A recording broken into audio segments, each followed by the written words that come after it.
श्रीमन्नारायणीयं दशकं 25 नरसिंह अवतारः। स्तम्भे घट्टयतो हिरण्यकशिपो कर्णौ समाचूर्णयन् आगूर्णज्जगदण्डकुण्डकुहरो घोरस्तवाबूद्रवः श्रुत्वायं किल दैत्यराजहृदये पूर्वं कदाप्यश्रुतं कम्पः कश्चन सम्पपातचलितो व्यम्भोजभूर्विष्टरात्।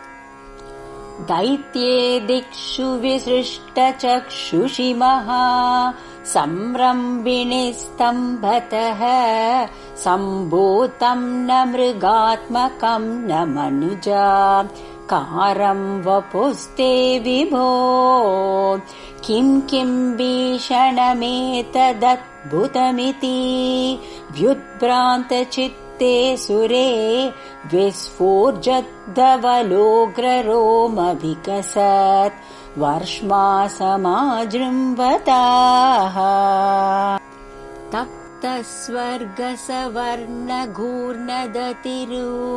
साक्षं सटाकेसर प्रोत्कम्पप्रणिकुम्भिताम्बरमहो जीयात्तवेदं वपुः व्याप्तव्याप्तमहादरीसखमुखं खड्गोग्रवल्गन्महा जिह्वानिर्गमदृश्यमानसुमहा दंष्ट्रायुगोड्डामरम् उत्सर्पद्वलिभङ्गभीषणहनुं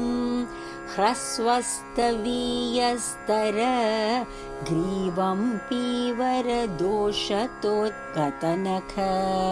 क्रूरांशुदूरोल्बणम्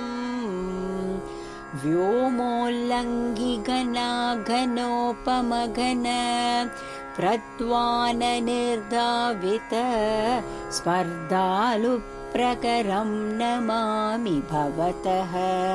तन्नारसिंहं वपुः। नूनं विष्णुरयं निहन्म्यमुमिति भ्राम्यद्गदाभीषणं दैत्येन्द्रं समुपाद्रवन्तमधृताः दोर्भ्यां पृथुभ्याममुं वीरो निर्गलितोत्थखड्गफलकौ गृह्णन् विचित्रश्रमान् व्यावृण्वन् पुनरापपात भुवन ग्रासोद्यतं त्वामहो भ्राम्यन्तं दितिजादमं पुनरपि प्रोद्गृह्य दोर्भ्यां जवात् द्वारे तोरुयुगे निपात्य नखरान् व्युत्खाय वक्षो भुवि निर्बिन्दन्नधिगर्भनिर्भरगल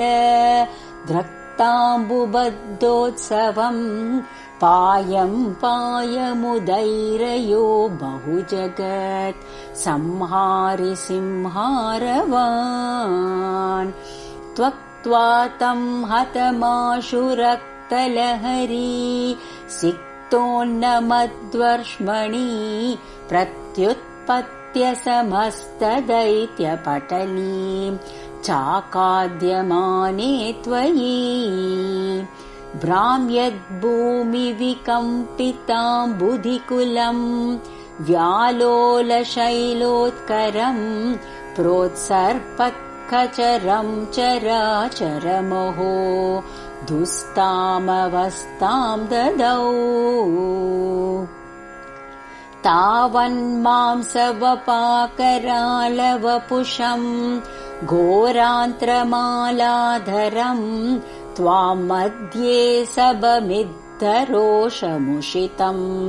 दुर्वारगुर्वारवम् अभ्येतुं न शशाक कोऽपि भुवने दूरे स्थिताभिरवः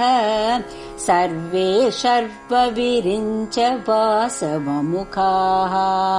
प्रत्येकमस्तोषत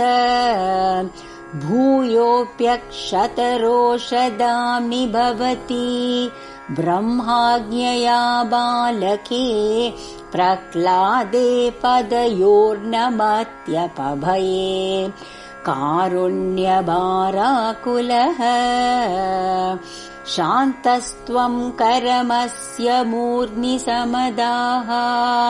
स्तोत्रैरथोद्गायतः तस्या कामदियोऽपि ते निथबरम् लोकाय चानुग्रहम्